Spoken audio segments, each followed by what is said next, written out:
Hello, Keith Rucker here at VintageMachinery.org. Guys, today I am out in the shop and we are getting ready to set up this milling machine to finally cut these helical gears on a gear that I've been needing to make for a while now. This is a timing gear that goes on an antique car engine.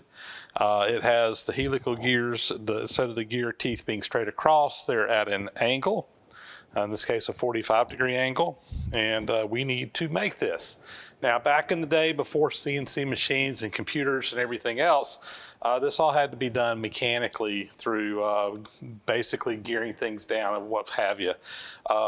Kearney and Tracker, K&T, who made this mill machine, actually made a special attachment that fits onto their milling machine and connects with their dividing head that will allow you to cut these helical gears. This is called a lead attachment. In this case, this is a low lead attachment. They made two different versions of this. The conventional lead attachment and the low lead attachment, the biggest thing is this one has more gears and more options for different leads in it. Now, what we're calling a lead is how much this gear is going to turn, how much it's going to spin while it's feeding through so that you get that nice straight cut. If you think about this, when the cutter is coming into this, normally in a spur gear, it just cuts straight across. But on these helical gear, the gear is going to be coming at an angle and it's going to have to spin just a little bit as it feeds in order to cut that gear properly. This whole contraption is basically controlling how much this gear is going to turn connected to the dividing head in that process. So today, what I want to do is I want to get this set up on the machine and just confirm that we've got the correct lead in there and this is going to make the gear that we want to cut. And it's fairly involved putting this thing together. I have to get all the gearing in it just set up just right. I've got all the calculations and everything figured out, and I'll show you some of that as we go along. But step one is let's get this thing actually mounted to the machine. First thing to do is I need to remove this little cover. This is just covers and protects a spline connector that goes on the end of the screw that moves the table back and forth, and that is basically what we're going to use to connect the or to drive this lead attachment.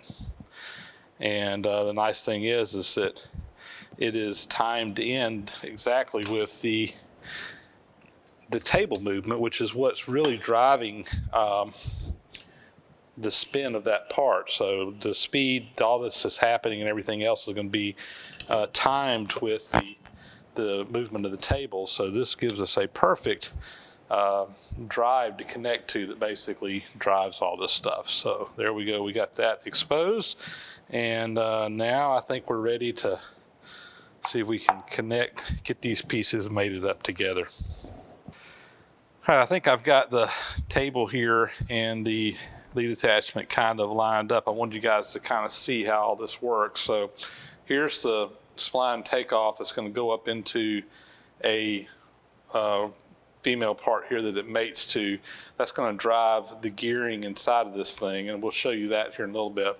There's a pin here, there's a pin here that match with pins in the end of the table, and then there are also some screws, some bolts that'll connect here to here, and then there's one at the bottom down here that basically just snugs this thing up against the table once it all goes together. So I've got this on a little lift cart, and I've also lowered the table down to try to get them pretty well aligned, and we'll just see if we can't bring all this stuff together. Got to get that spline in just the right position. Tell you what, let me turn my table ever so slightly.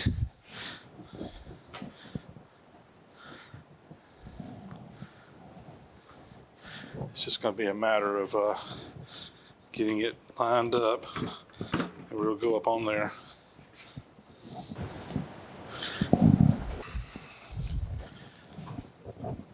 There it goes. And you can see the pins are pulling right up on there as well. Let me find my screws and we'll tighten this up and just snug it up against there. There's a bolt that goes in right here. Just got a cap screw going in there. I'm going to just tighten it up by hand to start with. And there's a couple over here as well. I got to pull this cover off to get to those screws. There's a little cover that covers up the gears on the inside.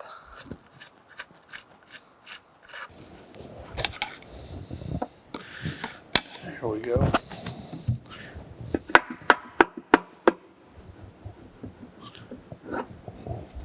Now I can get in there, I think. And I got an Allen wrench or a hex key, whatever you want to call this thing, and we're just going to go ahead and snug these up. Get it nice and tight up against the table. I'm going to, this side is kind of pulling itself in, but let me pull it in a little bit with the screw.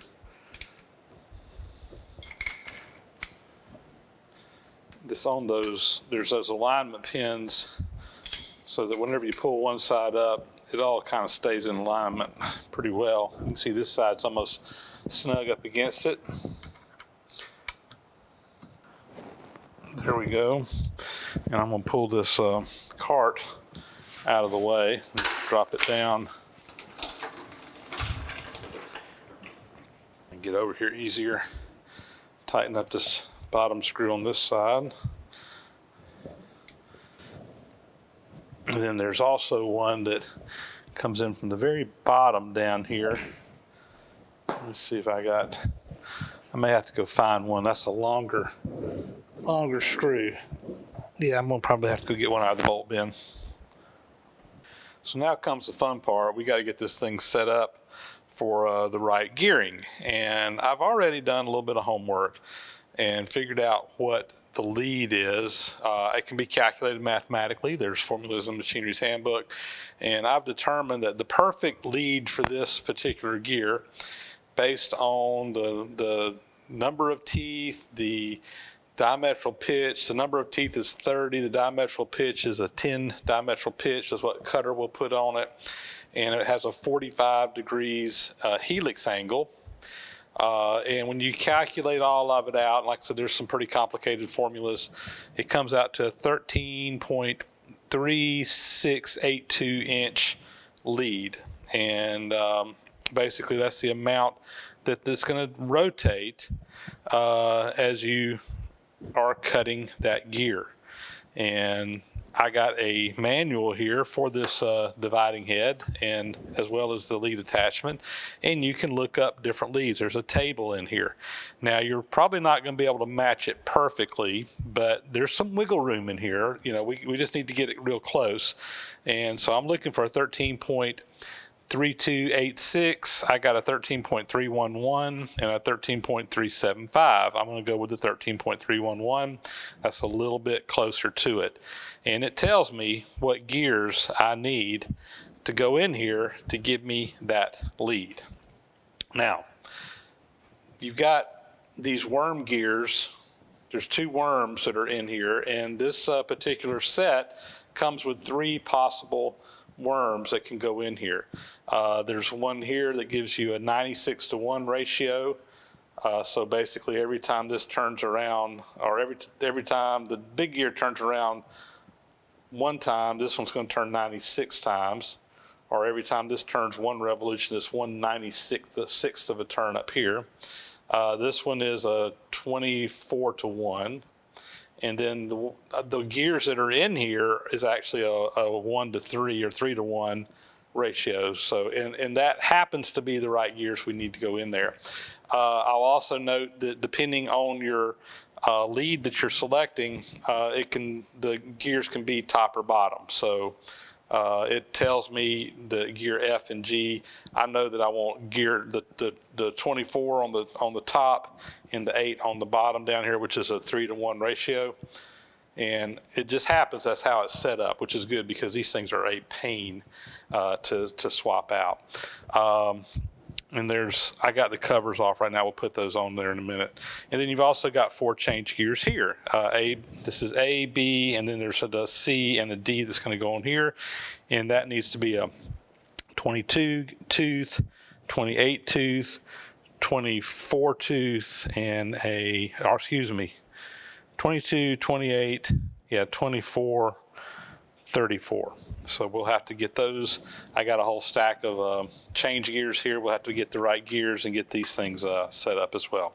So anyway, there's just kind of a brief look at this. As you can see, there's a lot of possible combinations that you can do these. And actually, I think that the table that's in here is not a complete table. It says up in the front, I think, how many possible combinations you can get with this low lead attachment. Let me see if I can find that.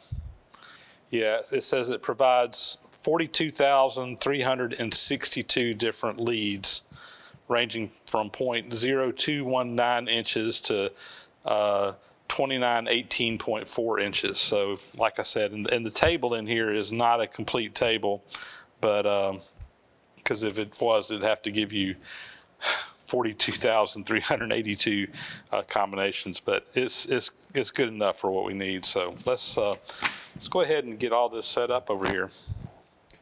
So first thing I'm going to do is put these covers back on these.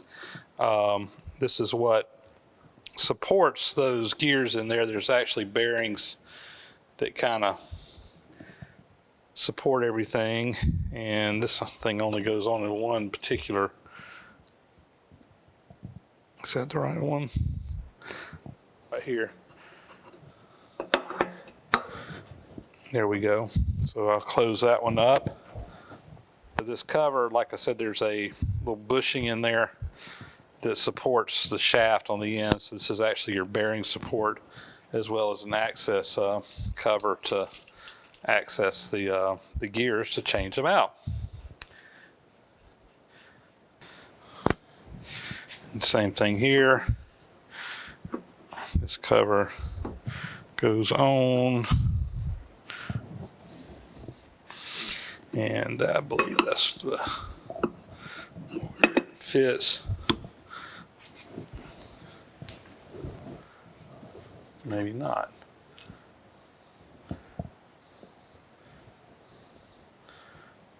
That's where it fits, right there.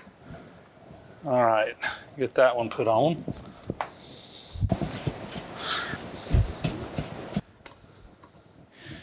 And we'll tighten all these up.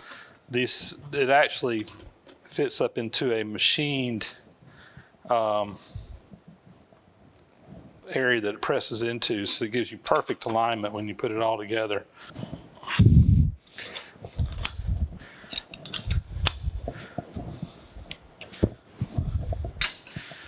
Now I want to pull these gears off and then find the right gears in my stack over there that will go in here, and we'll get these adjusted and put in place.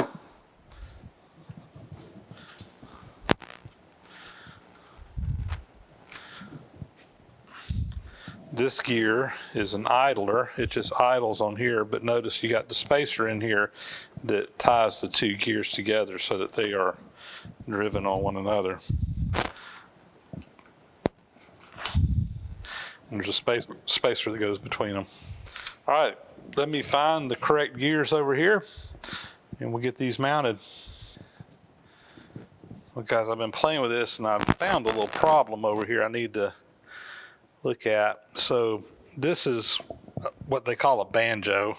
It's kind of got the shape of a banjo, and it's made to adjust for these gears, and you can adjust this thing in and out. You can also adjust this one up and down, and there's a sector down here where you can tighten this up where it needs to go. The problem I've got is that the threads on this stud down here are stripped out where they're not tightening up right. So I need to look and see what I can do to replace that stud. So let me see if I can take this banjo off, and let me get in here and look at that real close and figure out what we need to do on that. So when this nut goes up on it, notice it's not threading up on there really well, and even when it is, see how loose that is? It's not tightening up. And if you look real close, you can see where the tops of the threads are kind of stripped off on the very end, and that's the part that matters. So let me see if I can get that stud out of there. So this is a stud remover. There's a little cam thing in there that tightens up on a stud like this. And let's see if we can get it to catch. There it comes.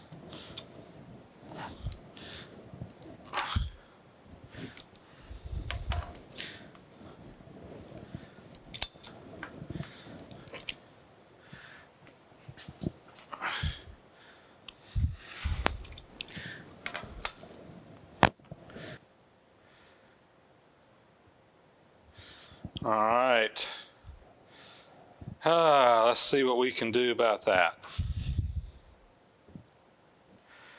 I checked over in my drawers. I do not have a stud like this. That's a 7/16 fine thread.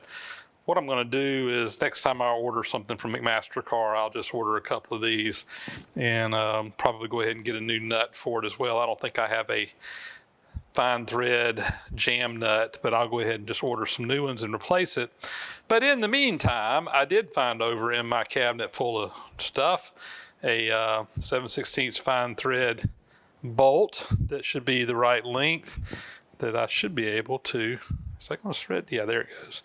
Should be able to put that in there and use it until we get the proper stud in there. So we'll go ahead and do that for the time being. So let's take our banjo and we will put it back on here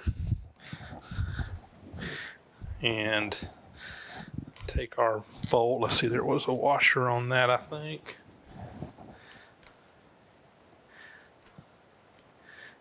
Go ahead and tighten that up. That'll get us by for right now. I'm not going to tighten it all the way up until I get my gears on there. So I need to get my change gears here for the rest of this. And like I said earlier, we looked up in the book and found a lead that was real close, but not exactly right. Again, my lead was 13.3286 according to the calculations. And if you remember before, I told you that, what was there, how many different combinations? It was 42,362 different possible lead combinations. The tables in the book give you a good sampling of that. But what I did was I went in there and did some math and actually came up with one that was closer. So in the manual, it tells you, the formula to use to calculate these, the lead. And basically you have the gears that are in there. I think ours was 8/3. And then it's times A over B times C over D.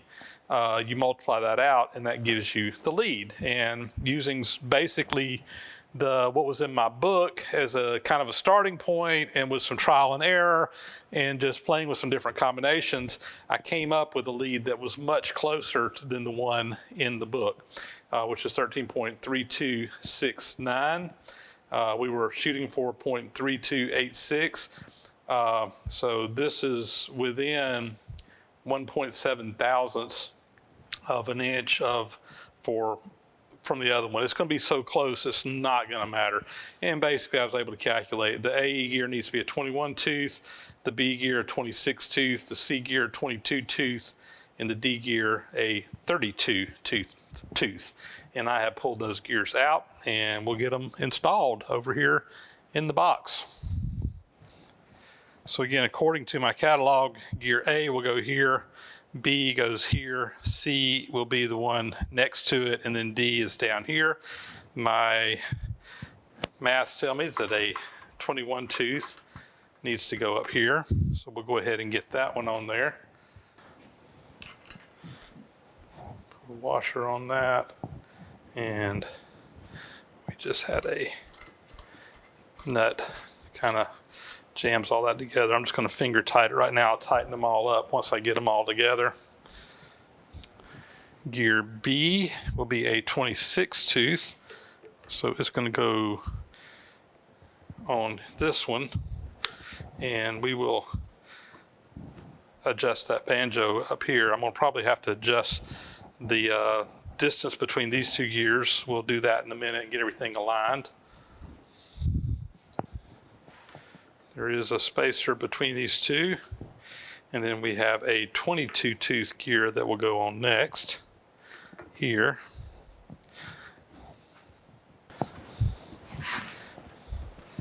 Put a washer on there.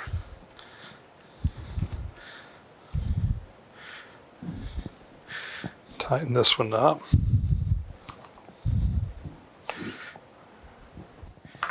And then a 32 tooth will go on right there, and you can see I'm going to have to move this whole set down so that those mesh.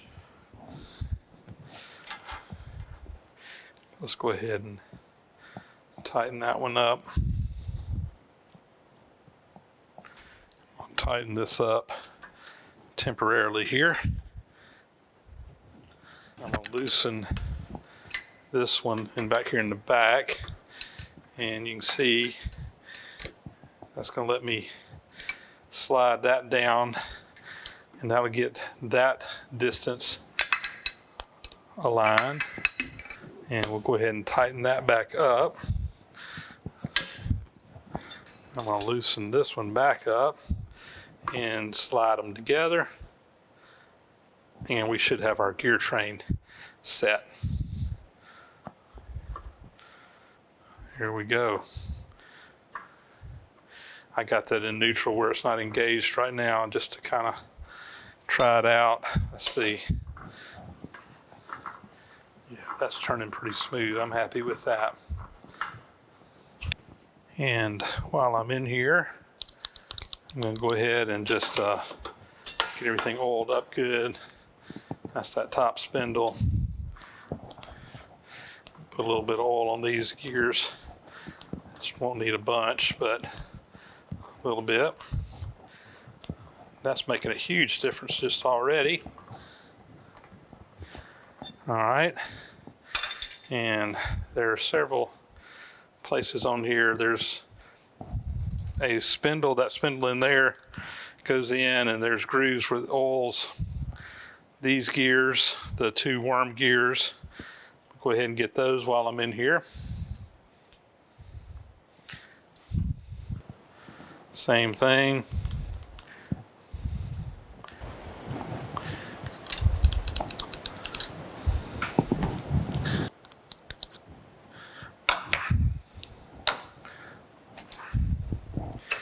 Let's go ahead and get this tightened up on the end.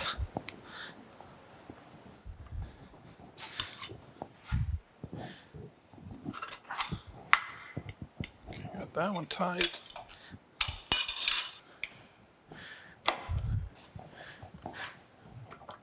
I'm going to engage these gears, and I'll tighten everything up. All right, I think we got them all. Yep. Should have our gears set up for the lead that we need. Well, guys, with that, we got the lead attachment actually attached to the machine. We got all the gears in here set up to do what we want to do.